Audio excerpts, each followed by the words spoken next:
നമസ്കാരം സുഹൃത്തുക്കളെ, ഞാനിപ്പോൾ ഉള്ളത് ആലപ്പുഴ ജില്ലാ ഹോസ്പിറ്റലിന് സമീപമുള്ള ബ്രദേഴ്സ് ഹോട്ടലിലാണ്. 1973 മുതൽ നിലവിലുള്ള ഈ ഹോട്ടൽ ആലപ്പുഴക്കാർക്ക് വളരെ സുപരിചിതമാണ്. സാധാരണ ഒരു ഹോട്ടൽ പോലെയല്ല ബ്രദേഴ്സ് ഹോട്ടൽ. ബ്രദേഴ്സ് ഹോട്ടലിന് ഒരുപാട് കഥകൾ പറയാനുണ്ട്. പുതിയ തലമുറയോട് ഒരുപാട് ചരിത്രവും സിനിമാ കഥകളൊക്കെ നിങ്ങളോട് പറയാനുണ്ട്. അതുകൊണ്ടാണ് ഞാനിന്ന് ബ്രദേഴ്സ് ഹോട്ടൽ റിവ്യൂവിനായിട്ട് തിരഞ്ഞെടുത്തിരിക്കുന്നത്.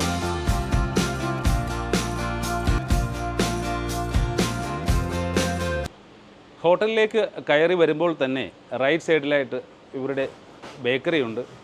ബ്രദേഴ്സ് ഹോട്ടലിലേക്ക് എല്ലാവരെയും ആകർഷിക്കുന്നതിൻ്റെ പിന്നിലുള്ള രഹസ്യം ഇവിടെയുള്ള ആതിഥേയ മര്യാദകളും രുചികരമായ ഭക്ഷണവും ശാന്തമായ അന്തരീക്ഷത്തിലുള്ള താമസവുമാണ്. ബാലേന്ദ്രൻ ചേട്ടനാണ് ബ്രദേഴ്സ് ഹോട്ടലിൻ്റെ ഓണർ. ഈ ബ്രദേഴ്സ് ഹോട്ടൽ തുടങ്ങിയത് ഏത് വർഷമാണ്? 1973 ബ്രദേഴ്സ് ഹോട്ടൽ സ്റ്റാർട്ട് ചെയ്യുന്നത്. ഫാദറാണ് സ്റ്റാർട്ട് ചെയ്തത്. ഫാദറിൻ്റെ ബ്രദറും കൂടെ ചേർന്നിട്ടാണ് സ്റ്റാർട്ട് ചെയ്തത്. അതുകൊണ്ടാണ് ബ്രദേഴ്സ് എന്നുള്ള പേര് വന്നത്. അന്നത്തെ കാലത്തൊക്കെ വളരെ ഫേമസ് ആയിട്ടുള്ള ഹോട്ടലാണ്. കാരണം സിനിമാ താരങ്ങളെയൊക്കെ കാണണമെങ്കിൽ ബ്രദേഴ്സ് ഹോട്ടലിൻ്റെ വാതിൽക്ക് വന്ന് പിള്ളേർ സെറ്റൊക്കെ നോക്കി നിൽക്കും. അന്ന് ഏതൊക്കെ താരങ്ങളാണ് ഇവിടെ വന്നിട്ടുള്ളത് മലയാള സിനിമയിലെ? പഴയ നടന്മാരിൽ ഒട്ടുമിക്ക ആൾക്കാരും ഇവിടെ വന്നിട്ടുണ്ട്. അന്ന് ഉദയ സ്റ്റുഡിയോ ഇവിടെ ഉണ്ടായിരുന്ന സമയത്താണ്. അപ്പോൾ അന്ന് ഷൂട്ടിങ്ങിന് വരുന്ന മിക്ക ആൾക്കാരും ഇവിടെ താമസിച്ചുകൊണ്ടിരുന്നത്.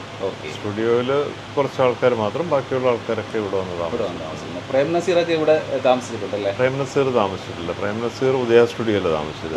ബാക്കിയുള്ള കഴിക്കാനായിട്ട് ഇവിടെ വരുമായിരുന്നു. ഓക്കെ. നോർത്ത് ഇന്ത്യയിലെ ശശി കപൂർ സൂപ്പർ സ്റ്റാറൊക്കെ വന്ന് താമസിച്ചിട്ടുണ്ടെന്ന് കേട്ടു. പണ്ട് ആലപ്പുഴയിലൊരു ഹിന്ദി പടത്തിൻ്റെ ഷൂട്ടിംഗ് ഉണ്ടായിരുന്നു. അപ്പോൾ ആ സമയത്ത് അവർ ഇവിടെ താമസിച്ചിരുന്നു. ശശി കപൂർ, രേഖ അവരൊക്കെ ഇവിടെ താമസിച്ചിരുന്നു. ഓക്കെ. പിന്നെ നമ്മുടെ മലയാള സിനിമയിലെ ക്ലാസിക് സിനിമയായ മണിച്ചിത്രത്താഴിൻ്റെ തിരക്കഥയൊക്കെ എഴുതിയ ഇവിടെ നിന്നാണ് എഴുതിയത്. നമുക്ക് 19 എന്ന് പറഞ്ഞ റൂമുണ്ട്. അതിലാണ് നമ്മൾ മലയാള ഫിലിമിലെ കുറേ ഹിറ്റ് പടങ്ങൾ സ്ക്രിപ്റ്റ് എഴുതിയിരുന്നത് ആ സമയത്ത്. ഓക്കെ. മണിച്ചിത്രത്താഴ് പോലുള്ള ക്ലാസിക് പടങ്ങളൊക്കെ ബ്രദേഴ്സ് ഹോട്ടലിൽ വെച്ചാണ് എഴുതിയെന്ന് പറഞ്ഞാൽ വളരെ അഭിമാനം തോന്നുന്നു. ലാൽ ജോസൊക്കെ അവരൊക്കെ ഇവിടെ ഒന്ന് താമസിക്കാറുണ്ട്. ലാലൊക്കെ പണ്ട് പോലെ ഇവിടെ അസിസ്റ്റൻ്റ് ആയിരുന്നപ്പോൾ തൊട്ട് ഇവിടെ ഒന്ന് താമസിക്കാറുണ്ടായിരുന്നു. ഓക്കെ. സിദ്ദിഖ് ലാലൊക്കെ സിദ്ദിഖ് ലാലും ഏതാണ്ട് 4-5 വർഷത്തോളം ഇവിടെ തന്നെ ഉണ്ടായിരുന്നു. റാംജിറാവ് കഴിഞ്ഞിട്ടാണ് അവർ പോകുന്നത് ഇവിടെ നിന്ന്. ഓക്കെ. സിദ്ദിഖ് ലാലിനൊക്കെ അവരോടൊക്കെ കൂടുതൽ അടുപ്പമുണ്ടായിരുന്നല്ലേ? എല്ലാവരും ഫ്രണ്ട്സൊക്കെ തന്നെ. എല്ലാവരും പറയാറുള്ളത് ഇതുവഴി സഞ്ചരിക്കുകയാണെങ്കിൽ ഇവിടെ കയറി ഭക്ഷണം കഴിച്ചിട്ടേ പോകാവൂ എന്ന് പലരോടും നിർദ്ദേശിക്കാറുണ്ട്. എന്താണ് അതിൻ്റെ പിന്നിലെ രഹസ്യം?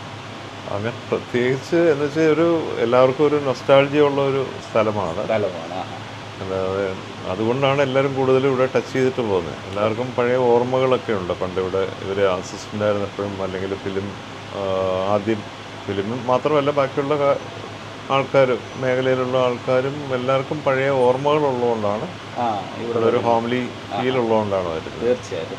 പിന്നെ ഇവിടുത്തെ ഭക്ഷണത്തിൻ്റെ നല്ല അഭിപ്രായമാണ്. ഞാനും ഇവിടുത്തെ ഭക്ഷണമൊക്കെ കഴിച്ചിട്ടുണ്ട്. അല്ല, ഹോംലി നമ്മൾ വീട്ടിൽ കഴിക്കുന്ന പോലെ തന്നെ ഉള്ള ആ ഒരു ഫീൽ. ഇവിടുത്തെ സ്പെഷ്യൽ എന്താണ്? താറാവ്, പിന്നെ ഉച്ചയ്ക്ക് മീൽസ് അത്യാവശ്യം നന്നായിട്ട് പോകുന്നുണ്ട്. താറാവുണ്ട്, മറ്റേ ഫിഷ് മസാല, അതൊക്കെ. ബിരിയാണി ഉണ്ട്, ചിക്കൻ ബിരിയാണി ഞാൻ കഴിച്ചിട്ടുണ്ട്. വളരെ രുചികരമാണ് കേട്ടോ. ആലപ്പുഴയിലെ നല്ലൊരു ചിക്കൻ ബിരിയാണി കിട്ടുന്ന ഒരു സ്ഥലമാണ്. താറാവ് കറി ഉൾപ്പെടെയുള്ള സ്പെഷ്യൽ വിഭവങ്ങളൊക്കെ ഇവിടെ ഉണ്ട്, ഞാൻ കഴിച്ചിട്ടുണ്ട്. അതുകൊണ്ടാണ്. ഏതായാലും വളരെ സന്തോഷം. ഇപ്പോഴും ആ ക്വാളിറ്റി നഷ്ടപ്പെടാതെ ഇപ്പോഴും കാത്തു സൂക്ഷിക്കുന്നു എന്നറിയുമ്പോൾ വളരെ സന്തോഷമുണ്ട്. റൂംസൊക്കെ നമുക്കൊന്ന് പരിചയപ്പെടണം. ശശി കപൂറൊക്കെ താമസിച്ച ആ റൂമൊന്ന് കാണണം. ഫാസിലിക്ക അവരൊക്കെ മണിച്ചിത്രത്താഴ് എഴുതിയ റൂമൊക്കെ കാണണം. സംസാരിച്ചതിൽ വളരെ സന്തോഷം. Thank you so much. Okay, thank you. Brothers ഹോട്ടലിൽ എപ്പോഴും തിരക്കാണ്. ഭക്ഷണം കഴിക്കാനായി എത്തുന്നവരുടെ തിരക്കാണ്. ഉച്ചയായി കഴിഞ്ഞ് കഴിഞ്ഞാൽ നല്ല തിരക്കാണ്. ഇവിടുത്തെ മീൽസ് വളരെ ഫേമസ് ആണ്. മീൻകറി, ഊണ്, അതുപോലെ തന്നെ ചിക്കൻ ബിരിയാണിയൊക്കെ നാവിൽ വെള്ളമൂറുന്ന രീതിയിലാണ് ഇവർ വിളമ്പുന്നത്. എല്ലാ ഭക്ഷണ സാധനങ്ങൾക്കും അതിൻ്റേതായിട്ടുള്ള ക്വാളിറ്റി നിലനിർത്താനായിട്ട് ഇവർ വളരെയധികം ശ്രമിക്കുന്നുണ്ട്. വർഷങ്ങൾക്ക് മുമ്പ് എങ്ങനെയായിരുന്നു അതുപോലെ തന്നെയാണ് ഇപ്പോഴും ഇവർ അതിനെ മെയിൻറ്റെയിൻ ചെയ്തു പോരുന്നത്. ഒട്ടനവധി സിനിമാ താരങ്ങളാണ് ഇവിടെ വന്ന് ഭക്ഷണം കഴിച്ചിട്ടുള്ളത്. അവരുടെ എല്ലാം ഫോട്ടോസ് എണ്ണിയാൽ തീരില്ല. അത്രയ്ക്കുള്ള സിനിമാ നടന്മാരാണ്, സിനിമാ താരങ്ങളാണ് ഇവിടെ വന്ന് ഭക്ഷണം കഴിക്കുകയും താമസിക്കുകയൊക്കെ ചെയ്യുന്നത്. അതുകൊണ്ട് തന്നെ ഒട്ടുമിക്ക ആളുകളുടെയും ഫോട്ടോ ഇവിടെ ഭിത്തിയിൽ പതിപ്പിച്ചിട്ടുണ്ട്. സുവർണ. എന്താ പേര്? ഷാലുരാജ്. ഫുഡൊക്കെ എങ്ങനെയുണ്ട് ബ്രദേഴ്സ് ഹോട്ടലിലെ? നന്നാണ്, നല്ലതാണ്, അടിപൊളിയാണ്. നല്ലതാണ്, കഴിക്കാൻ തുടങ്ങിയതേ ഉള്ളൂ. ഇപ്പോൾ ഈ അറ്റ്മോസ്ഫിയർ ആംബിയൻസ് ഒക്കെ വളരെ നല്ലത്. പിന്നെ എനിക്ക് ഇവിടെ നടൻ നസീറൊക്കെ വന്നൊരു സ്ഥലം എന്ന് കേട്ടപ്പം ഇവിടെ എന്തായാലും വരണം എന്ന് എനിക്ക് തോന്നി. ഞങ്ങൾ മംഗലാപുരത്ത് നിന്ന് വരുവാണ്. ആലപ്പുഴ എത്തിയപ്പോൾ ഇവിടെ എന്തായാലും ഒന്ന് വിസിറ്റ് ചെയ്യണമെന്ന് നമുക്ക് ഇന്നലെ യാത്രയിൽ ഓട്ടോക്കാരനാണ് പറഞ്ഞത് ഇങ്ങനെ ഒരു സ്ഥലം ഇവിടെ ഉണ്ട്, അപ്പോൾ ഒന്ന് വരാമെന്ന് തോന്നി. അമ്പലം ശരി. നമസ്കാരം. Namaskar. Where are you from? Austria. Austria. And you like this dishes? Yes, it's a very good food. Okay. Do you know the name of this food? Yes, Kerala curry and parota. Kadala curry? And parota. Okay, kadala curry and parota. Okay, very nice. अच्छी quality है। अभी इधर खाना खाया है, brothers का खाना कैसा लगा? एक नंबर खाना था। फिश में जो है बांगड़ा फिश, एक नंबर फिश था, अच्छा था. बहुत बढ़िया। खाना बहुत अच्छा, अच्छी क्वालिटी है। महाराष्ट्र से रहते हुए भी हमें क्वालिटी अच्छी लगी। ഓക്കെ. ബ്രദേഴ്സ് ഹോട്ടലിൻ്റെ ഷെഫായിട്ടുള്ള വേണുചേട്ടനാണ്. വേണുചേട്ടൻ 1983 മുതൽ ഈ ഹോട്ടലിലുണ്ട്. വേണുചേട്ടനൊന്ന് പരിചയപ്പെടാം. നമസ്കാരം. നമസ്കാരം. എങ്ങനെയാണ് ഈ ഹോട്ടലിൽ വന്നതിന് ശേഷം സിനിമാക്കാരുമായിട്ടൊക്കെയുള്ള അനുഭവം? നല്ല അനുഭവമാണ്. കുറേ നല്ല ആൾക്കാർ വരും. പിന്നെ നമ്മുടെ ബിജു മേനോൻ, ക്യാപ്റ്റൻ രാജു മിക്കവാറും ഇവിടെ വന്നുകൊണ്ടിരുന്നതാണ്. രാവിലെ തന്നെ വരും, ബ്രേക്ക്ഫാസ്റ്റ്, വൈകുന്നേരം ഭക്ഷണം ഒക്കെ പുള്ളി ഇവിടെ വന്ന് കഴിക്കുമായിരുന്നു. പിന്നെ ദിലീപ്, സുരേഷ് ഗോപി, പിന്നെ മെയിനായിട്ടുള്ള കുറേ സ്റ്റാറുകളൊക്കെ ഇവിടെ വരും. എല്ലാവരെയും നമുക്ക് പരിചയമില്ല, കുറേ ആൾക്കാരൊക്കെ വന്ന് കഴിക്കാറുണ്ട്. സുരേഷ് ഗോപിക്ക് എന്താണ് ഏറ്റവും പ്രിയപ്പെട്ട ഇഷ്ടം? പുള്ളിക്ക് ഏറ്റവും ഇഷ്ടം മട്ടനാണ്. ഇപ്പോൾ എന്താ ഉണ്ടാക്കിക്കൊണ്ടിരിക്കുന്നത്? ഇപ്പോൾ പൊടി മീൻ ഫ്രൈ ചെയ്തുകൊണ്ടിരിക്കുന്നു. എല്ലാവർക്കും ഇഷ്ടപ്പെട്ടത് താറാവ് കറി, താറാവ് റോസ്റ്റ് എന്ന് പറയും. നമ്മൾ താറാവ് കറിയായിട്ട് ലൂസായിട്ടാണ് കൊടുക്കുന്നത്. എല്ലാവരും ഗ്രേവിയാണ് താല്പര്യം, അപ്പോൾ അതുകൊണ്ട് ഗ്രേവി ആയിട്ട് അടിക്കുന്നത്. റെഡിയാക്കി ബിരിയാണി റെഡിയായിക്കൊണ്ടിരിക്കുന്നു. ഹോട്ടലിലെ ചീഫ് ഷെഫിനെ പരിചയപ്പെടാൻ കഴിഞ്ഞതിൽ സന്തോഷം. വേണിച്ചിട്ടാ, താങ്ക് യു. ബ്രദേഴ്സ് ഹോട്ടലിൻ്റെ അകത്ത് തന്നെ ഒരുപാട് പാർക്കിംഗ് സ്പേസ് ഉണ്ട്. ഇവിടെയാണ് ബ്രദേഴ്സ് ഹോട്ടലിലെ ലോഡ്ജിങ് ഒക്കെ ഉള്ളത്. തൊട്ടടുത്ത് തന്നെയാണ്. ഇത് റിസപ്ഷനാണ്. റിസപ്ഷന് സൈഡിൽ തന്നെ റൂംസ് താഴത്തെ നിലയിൽ സ്റ്റാർട്ട് ചെയ്യുകയായി. മലയാള സിനിമയിലെ ഒട്ടനവധി ക്ലാസിക് ചിത്രങ്ങൾക്ക്, സൂപ്പർ ഹിറ്റ് ചിത്രങ്ങൾക്ക് തിരക്കഥയ്ക്ക് വേദിയായ റൂം നമ്പർ 19 മുൻപിലാണ് ഞാൻ നിൽക്കുന്നത്. ഈ റൂം നമ്പർ 19 ഫാസിലൊക്കെ താമസിച്ച മുറിയാണല്ലേ? അതെ, ഫാസിൽ സാറും മധുമുട്ടം മനുഷ്യത്താടൊക്കെ 93 ഇവിടെ ഇരുന്ന സ്ക്രിപ്റ്റ് കംപ്ലീറ്റ് ചെയ്തിട്ടുണ്ടായിരുന്നത്. പിന്നെ അതുപോലെ ഒട്ടനവധി പടം. പിന്നെ ഞാനിവിടെ വന്നിട്ട് ഒരു 12 വർഷമാവുന്നേ ഉള്ളൂ.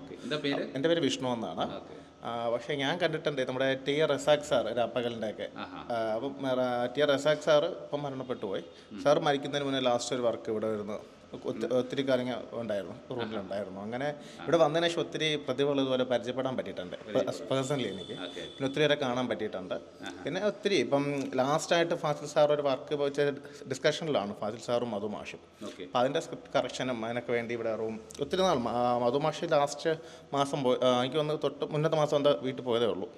ഒത്തിരി നാളിവിടെ താമസിച്ചിട്ട് ഇങ്ങനെ വർക്ക് ചെയ്യുന്നുണ്ട്. അപ്പോൾ അവർ അങ്ങനെ ഒത്തിരി പേര് ഇപ്പം മലയാള സിനിമയിൽ ഒട്ടനവധി അതുല്യരായ ഒത്തിരി കലാകാരന്മാർ ഇവിടെ താമസിച്ചിട്ടുണ്ട്. എന്താണ് ഈ റൂം നമ്പർ 19 തന്നെ എല്ലാവരും തിരഞ്ഞെടുക്കാൻ കാര്യം? അത് ശരിക്കും മലയാളത്തിൽ ഈ ഫിലിം എന്ന് പറയുന്ന ഈ ന്യൂമറിക്കോളജി പ്രകാരം ഒരു ഇതാണല്ലോ, എല്ലാവർക്കും ജ്യോതിഷം അതൊക്കെ നോക്കുന്നവരാണല്ലോ. അപ്പം മേ ബി അതായിരിക്കാം. പിന്നെ ഒരാൾ പറഞ്ഞു ഹിറ്റുകളുടെ റൂം എന്നൊരു മൗത്ത് പബ്ലിസിറ്റി വന്നിട്ട് പിന്നെ ഒട്ടനവധി പേര് ഇങ്ങനെ ഇവിടെ വന്നിട്ടാണ് ഒത്തിരി ബാക്കി കഥകളൊക്കെ അറിഞ്ഞിട്ടുള്ളത് നമ്മുടെ റൂമിനെ പറ്റിയിട്ട്. ശശി കപൂർ താമസിച്ച റൂം ഇത് തന്നെയല്ലേ 19 അല്ലേ? അതെ.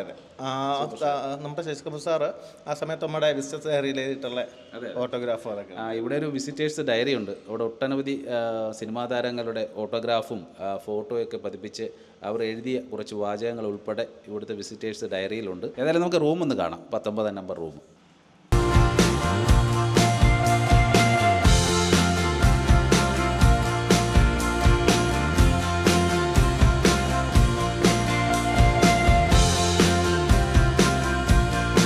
നമ്മോടൊപ്പം ഇവിടെ ഉള്ളത് ചന്ദ്രൻ ചേട്ടനാണ്.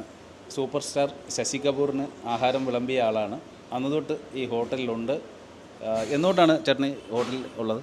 ഹോട്ടലിൽ തുടങ്ങുന്ന 1973 ആ സമയം തൊട്ട്. ആ സമയത്ത് അവർ അപ്പുറത്തായിരുന്നു ഹോട്ടലിൽ. ഓക്കെ.